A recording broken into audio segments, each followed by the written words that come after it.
नमस्कार. स्वाभिमानी TV news चॅनलच्या बातमीपत्रात आपलं स्वागत. जिल्हा परिषदेतील प्राथमिक शिक्षकांच्या प्रलंबित प्रश्न सोडवा शिक्षणाधिकाऱ्यांना समितीचे निवेदन. महाराष्ट्र राज्य प्राथमिक शिक्षक समितीच्या वतीने आज जिल्हा परिषदेचे प्राथमिक शिक्षणाधिकाऱ्यांना विविध मागण्यांचे निवेदन सादर करण्यात आलेले असून मुख्याध्यापक, विषय शिक्षक, केंद्र प्रमुख व शिक्षण विस्तार अधिकाऱ्यांची रिक्त पदे तात्काळ भरण्यात यावी. 12 वर्षे वरिष्ठ वेतन श्रेणी व 24 वर्षे निवड श्रेणी प्रस्ताव मागविण्यात यावे. वैद्यकीय बिले व फरकाची बिले तात्काळ मंजूर करण्यात यावे.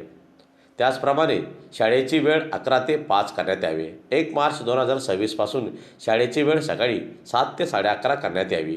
यांच्यासह विविध मागण्यासंदर्भात शिक्षण अधिकाऱ्यांना निवेदन देण्यात आलेले असून यावेळी निवेदन देण्यासाठी प्राथमिक शिक्षक समितीचे जिल्हा अध्यक्ष बापू पारधी, जिल्हा सरचिटणीस एकनाथ भांबरे, कार्याध्यक्ष मनोज निकम, गोकुळ सोनार, कैलास इशी, प्रदीप पाटील, गोपाल लोहार, हेमराज पवार, शालिग्राम सैंदाने, अनिल सोनवणे आदी उपस्थित होते. आज धुळे जिल्हा प्राथमिक शिक्षणाधिकारी माननीय चंद्रकांत पाटील साहेबांना त्यांचं नव्याने रुजू झाल्याने सत्कार करण्यात आला व सत्कार करून धुळे जिल्हा प्राथमिक शिक्षक समितीने पुढील शिक्षकांच्या प्रलंबित मागण्यांसाठी व सभेची वेळ आणि तारीख मागितलेली आहे. आणि त्याच्यामध्ये प्रमुख मुद्दा हा आहे की धुळे जिल्ह्यातील मुख्याध्यापक, विषय शिक्षक, केंद्र प्रमुख, शिक्षण विस्तार अधिकारी ही रिक्त पदे तात्काळ भरली गेली पाहिजे व शाळेची वेळ ही 11 ते 5 झाली पाहिजे आणि 1 मार्च 2026 पासून शाळेची वेळ ही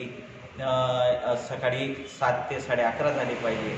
आणि विशेष म्हणजे वरिष्ठ वेतन श्रेणी व निवड श्रेणीचे प्रस्ताव धुळे जिल्ह्यातील जे प्रलंबित आहेत त्यांची मागणी करण्यासाठी आज निवेदनही देण्यात आलं.